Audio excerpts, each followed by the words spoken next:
Assalamualaikum warahmatullahi wabarakatuh. Kami dari kelompok 7 akan mempresentasikan hasil kerja kelompok kami, yaitu Sistem Informasi Sumber Daya Manusia.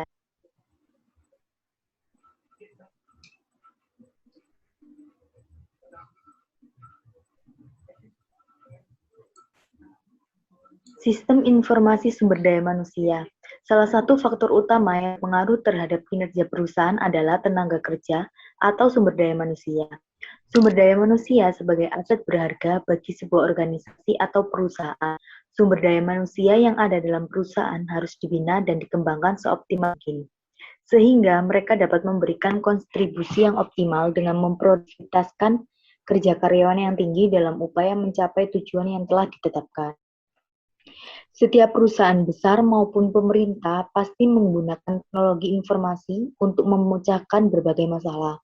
Salah satu sistem informasi terpenting pada perusahaan adalah Sistem Informasi Sumber Daya Manusia atau Human Resource Information System, SISDM atau HRIS. Dengan menggunakan sistem informasi rekrutmen karyawan yang terkomputerisasi, proses pengelolaan administrasi penerimaan karyawan akan lebih cepat, informasinya akan lebih akurat, efektivitas dan efisien dapat ditingkatkan, serta human error, kesalahan manusia dapat diminimalisir.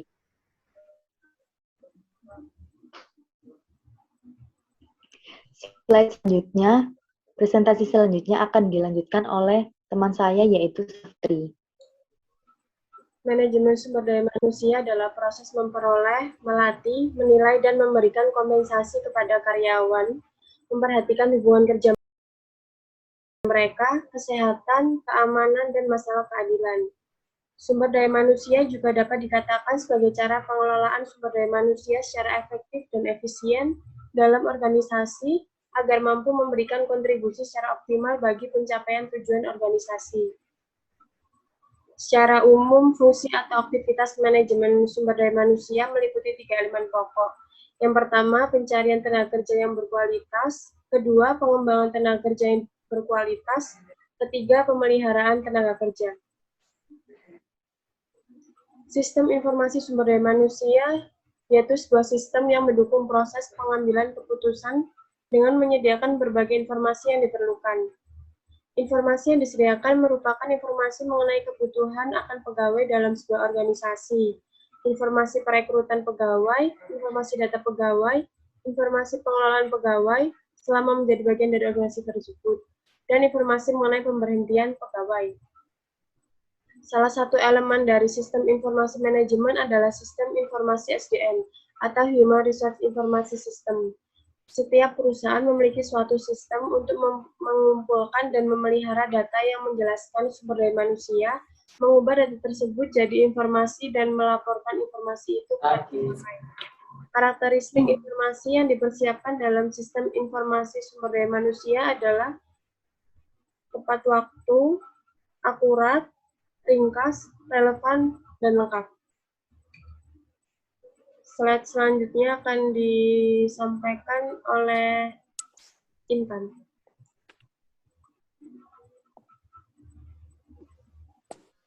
Komponen sistem informasi sumber daya manusia.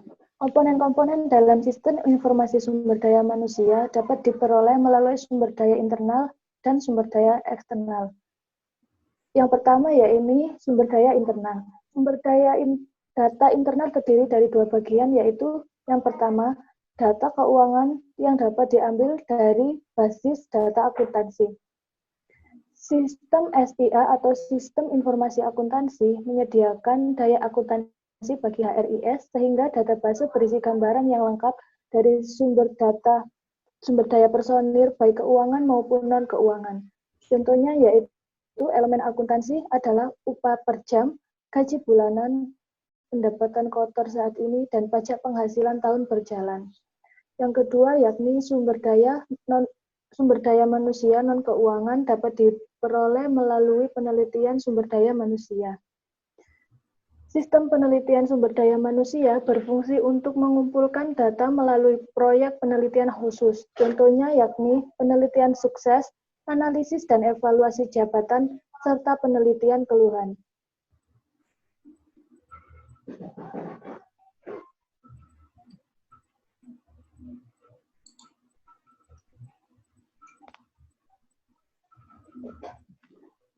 Komponen sistem informasi sumber daya yang kedua yakni sumber data eksternal. Dalam sumber data eksternal disebut dengan Human Resource Intelligence Data. Sistem ini mengumpulkan data yang berhubungan dengan sumber daya manusia dari lingkungan luar perusahaan. Adapun beberapa cara mendapatkan data yang berasal dari sumber data eksternal, yakni yang pertama yaitu intelijen pemerintah, yang kedua intelijen pemasok, yang ketiga intelijen serikat pekerja, yang keempat intelijen masyarakat global, yang kelima intelijen masyarakat keuangan, dan yang keenam intelijen pesaing. Untuk slide selanjutnya akan dilanjutkan oleh teman saya Ica. Sistem output sumber daya manusia. 1. Bentuk dasar output. Pemakaian Human Resource Information System biasanya menerima output dalam bentuk laporan periodik dan jawaban atas database queries. Model matematika digunakan dalam beberapa hal, dan ada yang menggunakan sistem pakar. Kedua, perangkat lunak HRIS. Perangkat lunak sistem output yang digunakan oleh perusahaan HRSP kadang berbentuk siap.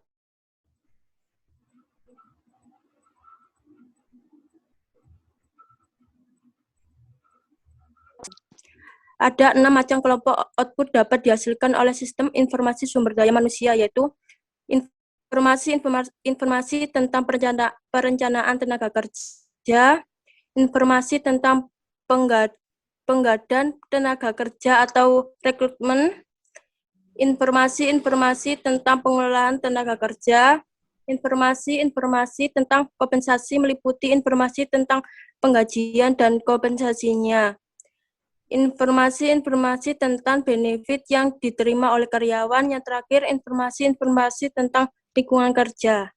Next. Database sistem informasi sumber daya manusia. Meningkatnya kerumitan masalah yang berhubungan dengan personil disebabkan oleh banyaknya peraturan pemerintah dan meluasnya pilihan benefit.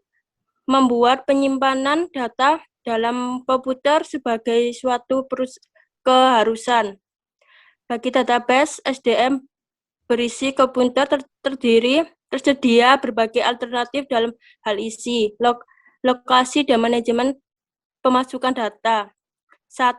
Isi database. HRIS dapat berisi data yang menjelaskan tidaknya pegawai, tetapi juga organisasi dan perorangan di lingkungan perusahaan. Kedua, lokasi database.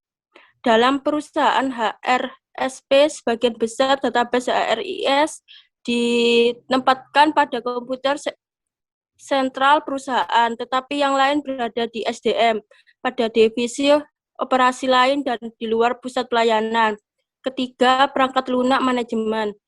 Unit HRIS telah menerapkan sistem manajemen database atau DMS untuk mengelola database HRIS mereka.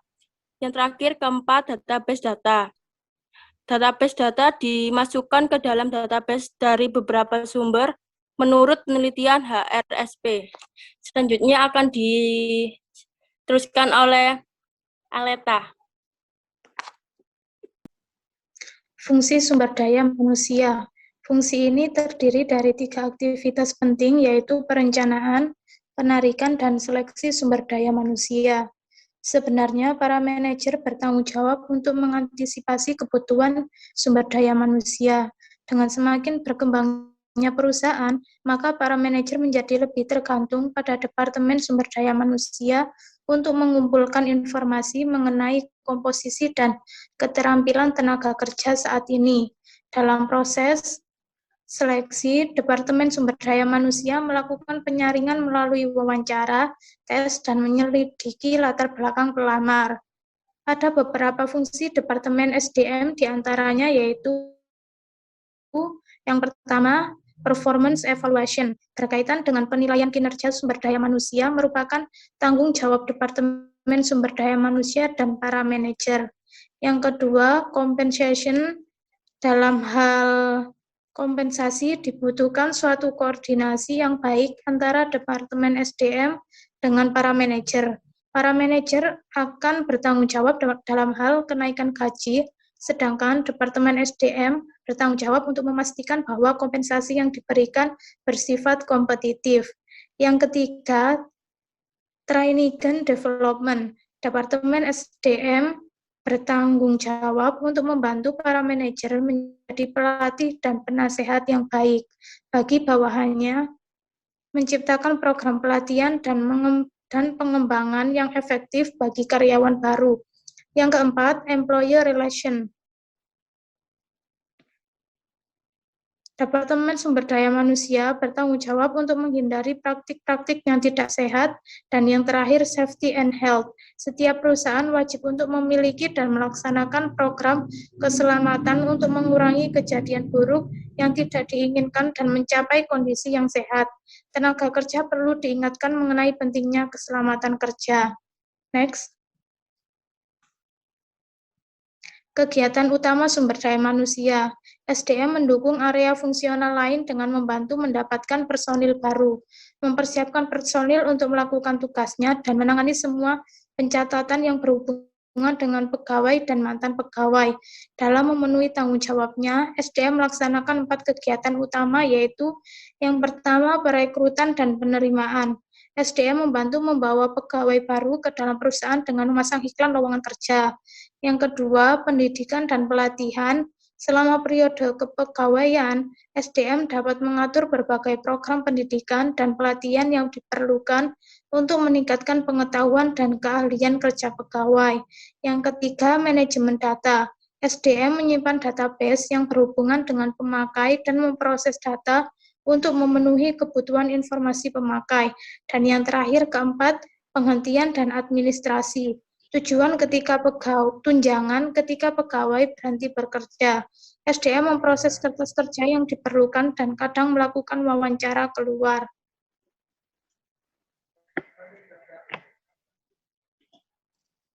Sekian presentasi dari kelompok kami. Terima kasih atas perhatiannya. Saya selaku moderator memohon maaf apabila ada kesalahan tutur kata dalam presentasi ini. Terima kasih. Wassalamualaikum warahmatullahi wabarakatuh.